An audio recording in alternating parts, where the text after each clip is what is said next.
fracking in our state. Earlier this year, the Florida House of Representatives passed House Bill 191, which later died in the Senate Appropriations Committee. Provisions in that bill would have prohibited local governments from banning fracking in their jurisdictions and rested solely in the hands of the state. What is your position on fracking, and should local governments have a say in what goes on in their jurisdiction? Mr. Roth. I am glad that I get the opportunity to give that answer first.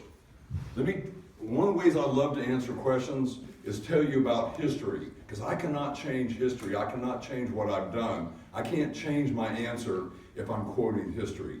So historically, farmers have generally fought to have state and federal laws on deals with agriculture. Things like pesticide, water use, stormwater taxes.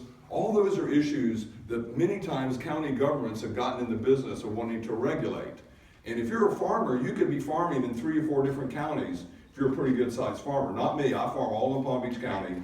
But the bottom line is, in general, things like pesticide regulations, stormwater taxes, fracking, those are all highly scientific issues, and I don't think every local government has the resources and the technology and the staff to figure out what the position ought to be. That's why you need to be regulating fracking on a state level. We currently have a moratorium on fracking, but I just happen to have distant relatives, my wife's cousins, I guess that's not really distant, but it's kind of distant, wife's cousins actually living on farmland that her grandparents farmed 50 years ago, and they're actually receiving revenue from the oil industry because they're discovering oil in Southeast Ohio. So I am generally in favor of fracking.